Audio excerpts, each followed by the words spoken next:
Salve, salve galera! Temos aqui um corte do programa Sport Center da ESPN Brasil trazendo aqui informações do nosso Flamengo e infelizmente as informações não são boas, cara. Crise nos bastidores. É isso mesmo, envolvendo o José Botto.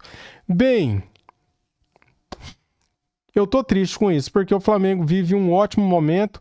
Estamos na liderança do Brasileirão, tem jogo sábado. Estamos classificados na Libertadores e também Copa do Brasil. Fizemos um bom campeonato mundial e agora o José Botto conseguiu transformar um momento que era bom em um momento de crise. Vocês vão entender o que eu estou falando, tá? Temos aqui um corte do Sport Center, link na descrição, como créditos, canal ESPN Brasil. Pessoal, deixa o like para ajudar, se inscreva no canal, seja bem-vindo e ative o sininho. Vamos lá para o vídeo. Bastidores com o José Botto. A gente explica na reportagem o que está acontecendo. Valeu, pessoal. O Flamengo retoma as atividades no calendário do futebol brasileiro neste sábado, 16h30, contra o São Paulo, no Maracanã. O Flamengo é líder do Campeonato Brasileiro, mas fora de campo, tudo um tanto quanto turbulento. A situação de José Botto é bastante desgastante. É o período de maior turbulência do diretor desde sua chegada no início do ano, praticamente na virada de 2024 para 2025, no início da gestão BAP. O Botto acumula alguns pontos de desgaste, os mais recentes inclusive, mas outros de longa data, como por exemplo a amizade com o técnico Felipe Luiz. Ela não é tão bem vista assim pelo parte da diretoria do clube, da cúpula rubro-negra. Essa parte eu não entendi. Por que o BAP não vê com bons olhos a amizade do Felipe Luiz com o Botto? Essa parte eu não entendi. Ciúmes? Seria isso?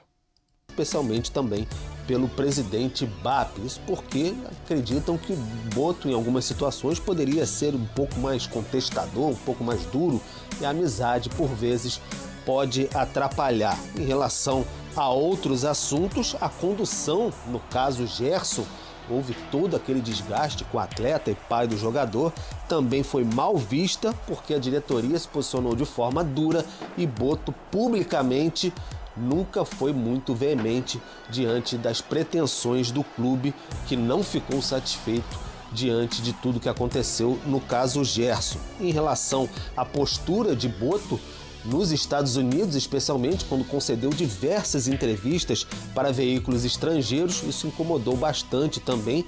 Viram numa possibilidade de o dirigente querer se valorizar, também expôs o clube em um momento tão delicado, tão importante como a disputa da Copa do Mundo de Clubes. O Botto chegou a conversar com jornalistas italianos e falar sobre nomes que gostaria de contar no Flamengo. Ao ser perguntado sobre isso, sobre um jogador da Juventus, citou até o Vlahovic, que já tinha deixado o Pedro, atacante, no banco nos tempos de Fiorentina. Isso não foi bem visto por staff do Pedro e também por parte da diretoria do Flamengo. Então isso irritou bastante também. Então o Botto segue bem criticado, bem desgastado. Essa situação do Mick Johnson, né, como chamam esse jogador irlandês que está no West Bromwich, foi só mais uma gota d'água em toda essa questão. Então o Botto já vem desgastado bastante há algum tempo, desde também de Juninho, que foi contratado como scout por uma indicação do scout, na verdade, só que ele não rendeu até o momento. Teve bons momentos na final do Campeonato Carioca contra o Fluminense, mas desde então praticamente não tem mais chances verdadeiras com o técnico Felipe Luiz. Muito bem, vamos lá. A reportagem do Pedro Henrique Torres explicando bem o que acontece. Está lá no nosso site também, inclusive, espn.com.br, explicando este bastidor do Flamengo. E aí, André, você disse anteriormente, né, como o Flamengo também tem esse poder, este potencial de arrumar uma crise interna em momentos assim chave, né? E acho que essa é mais uma delas. E está muito exposto essa questão do Botto, de também... Até lembrávamos mais cedo lá na redação, né? Quando ele chega, ele também vem naquele discurso de que seria uma outra uma outra gestão no Flamengo de contratações mais baratas, de oportunidades de mercado, até pensando mesmo em um ano de menos recursos, enfim. Esse era um discurso muito alinhado, inclusive, com a diretoria, né? E aí... Galera, comente aqui. O trabalho do José Botto até aqui no Flamengo é bom, é regular ou ruim? O que você acha? Participe do vídeo, por favor. Aí estoura com uma contratação que não vai acontecer, que vinha nessa linha do que ele defendia, e aí vem tudo isso na sequência, de um Botto já bem distante da atual diretoria, mais próximo do Felipe Luiz, e como há um racha ali dentro com tudo isso. Eu vou falar sobre dois aspectos dessa história, né? Assim, talvez não na ordem. Se por acaso, isso é uma coisa que me chamou a atenção, se o presidente do Flamengo está incomodado com a proximidade entre o executivo de futebol do clube e o técnico, Felipe Luiz, ele deveria se preocupar com outras coisas, né? Porque isso não pode ser um argumento para o trabalho. Vamos falar sobre o trabalho e sobre essa crise momentânea daqui a pouco, mas isso não pode ser um problema. O Zé Botto e o Felipe Luiz são muito próximos, eles são amigos. Qual é o problema? Qual é o problema? Por acaso isso é um indício de que não haveria cobrança ao treinador? Num clube como o Flamengo, que joga para a quantidade de pessoas que o Flamengo joga? Algum treinador do Flamengo trabalha sem dar respostas a ninguém, sem dar satisfação? Pô, e é o mínimo que o executivo de futebol tem uma boa relação com o treinador. Né? Quem é que está no dia a dia, no clube? Quem é que conversa com a comissão técnica? Quem é que, muitas vezes, leva essas questões, essas conversas à diretoria, presidente, etc. Né? Essas pessoas que estão na chamada cúpula, elas não são gestoras do time de futebol. Elas têm uma área de atuação muito mais ampla e mais complexa até. Elas têm que tocar o clube para frente. É claro, o time de futebol é a razão de tudo, mas, eles são muito amigos. Isso já é uma coisa estranha num ambiente que deveria ser administrado de outra maneira. Agora, o momento do Flamengo na volta do Mundial deveria ser um momento para se reagrupar e tocar a temporada adiante.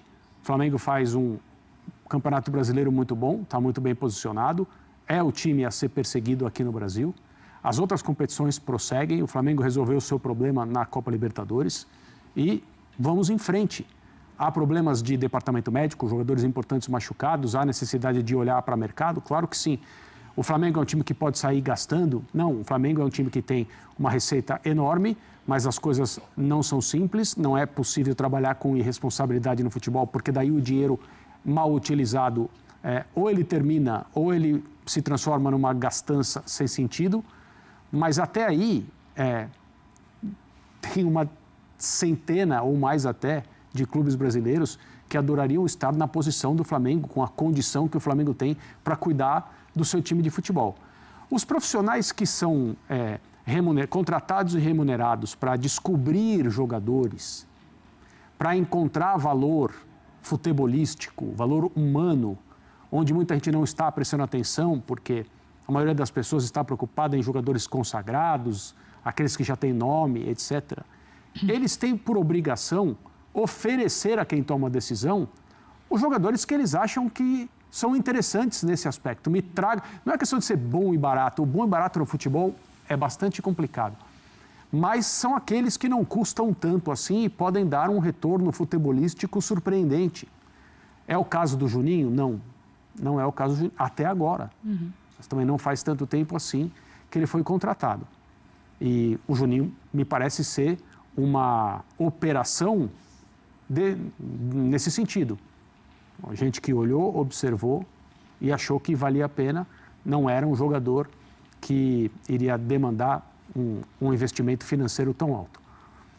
Agora, essa questão agora do jogador que viria do West Bromwich e não virá mais, ou dizem até que as conversas continuam para que ele venha, se vier, o nível de recepção vai ser complexo.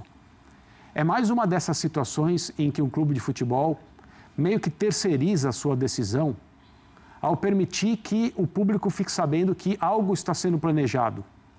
Seja a contratação de um técnico, seja a contratação de um jogador, etc.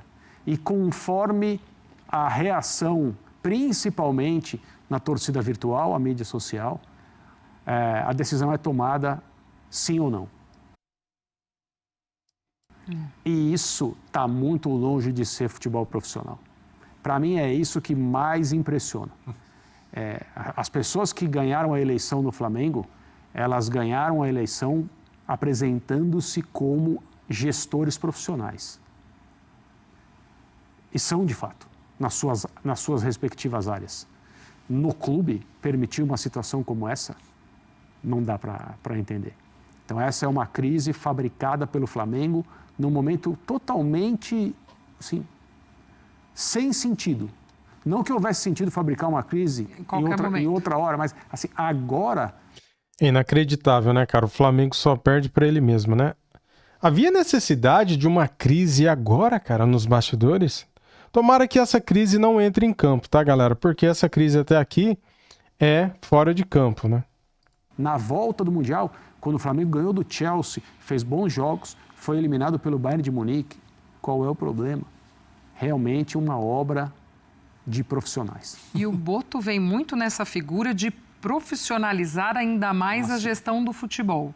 E aí, nessa esteira dessa crise, eu acho que acaba jogando até mais pressão o trabalho do Felipe Luiz agora, né? Independentemente do que aconteça com o Boto, né, de sequência ou não de trabalho, eu acho que até para o próprio Felipe Luiz parece que fica um clima difícil, né, de trabalho. Tenho essa impressão, Brilha. Glaucia, e assim, eu entenderia, nesse caso do Johnston, se ele tivesse sido reprovado nos exames médicos, como já aconteceu com outros atletas, e o clube desiste, algo que até é previsto em contrato. Mas a partir do momento que a diretoria tinha um acordo encaminhado, o jogador já estava com vinda prevista para o Brasil, e por causa do barulho, se busca uma justificativa de que o departamento médico vetou, sendo que a última vez que o jogador esteve inativo por lesão foi em março de 2022, aí já não é aceitável. Aí já é cair na chantagem de torcida, e respeito a opinião do torcedor, não gostar, mas internamente quem avalia o jogador e tem a segurança e dá sinal verde para seguir, essa opinião precisa ser respaldada, porque é quem vive o futebol 24 horas justamente para tomá-las. E quando isso não acontece, o processo supostamente profissional falhou em várias pontas. Porque se é uma decisão pelo histórico médico do atleta, já não deveria nem chegar a esse ponto de negociação. A negociação já seria automaticamente brecada. E, obviamente, isso daí respinga, sim, no Boto e no Felipe Luiz. O Felipe Luiz, na minha visão, como qualquer técnico do Flamengo, vai sofrer pressão quando não tiver resultado, até mesmo no Mundial, porque a ambição de um clube como o Flamengo é ganhar qualquer torneio, mas essa pressão, muitas vezes, desde a Libertadores, quando o Flamengo oscila, tem dificuldade para se classificar, tem virado algo desproporcional, até pelo crédito que o Felipe tem, de já no ano passado ter feito um bom trabalho, ter conquistado a Copa do Brasil, no começo do ano, o Campeonato Carioca, cumprindo o planejamento à risca, o Flamengo bem no Campeonato Brasileiro, líder com melhor ataque e melhor defesa. E agora, na figura do Boto, e aí, que bom, né? Ótimo que eles têm uma boa relação, para mim já é uma coisa que passa a ser estranha. Não é simplesmente... um desentendido, a diretoria desautorizou. O que está acontecendo é um processo de fritura com José Boto. Porque o Boto chegou com a missão de profissionalizar, e profissionalização num ambiente em que antes era amador, isso daí tem um custo muito alto. E para bancar, precisa ter muito peito. O dirigente precisa ter muito pulso firme para acreditar de fato nisso. Porque o que o Boto fez no Flamengo desagradou muita gente. A política do Flamengo, então, que antes tinha acesso irrestrito e total a vestiário, a departamento médico, a departamento de futebol, viu portas se fecharem. E isso gera rancor, ressentimento, mexe com vaidade. Então, o Boto mexeu com o ego de muita gente da política do Flamengo. E, ao fazer isso, ao rifar o trabalho do Boto, o que acontece no Flamengo é uma autossabotagem. O clube, como instituição, porque a política faz parte da instituição, repele um processo de profissionalização que não só é válido, mas como foi chancelado pelos sócios do Flamengo quando escolheram o BAP como presidente do Flamengo. Porque era isso que o clube precisava e isso que os sócios e torcedores queriam. E quando esse processo começa a acontecer, e não é um processo linear, nossa, em alguns meses o Flamengo virou um clube profissional, tudo ocorre às mil maravilhas. Não é assim, vai ter percalços no caminho e o presidente precisa bancar. Por isso eu vejo que essa crise é uma oportunidade também para o BAP. Se ele quer, de fato, a profissionalização, que ele saiba sustentar o Boto nesse período de instabilidade, de questionamentos desproporcionais e não caia na fritura que está acontecendo. Essa fritura parte não da diretoria do Flamengo, mas da política que não aceita uma figura como o Boto que quer tocar esse processo de profissionalização. Vamos falar do Botafogo agora? Tá aí, galera. Tá aí, cara. Ó, o José Boto, quando ele chegou, ele falou que trancaria o CT, que estranho não entraria, que não vazariam mais informações de escalação e também de contratações. Ele falou que seria diferente, que iria profissionalizar todos os setores ali do futebol. Só que daí, cara, quem começou tudo foi ele. Quem está pisando na bola é ele, é o próprio, né? Lá atrás, ele tinha falado numa entrevista que preferia um outro técnico, né?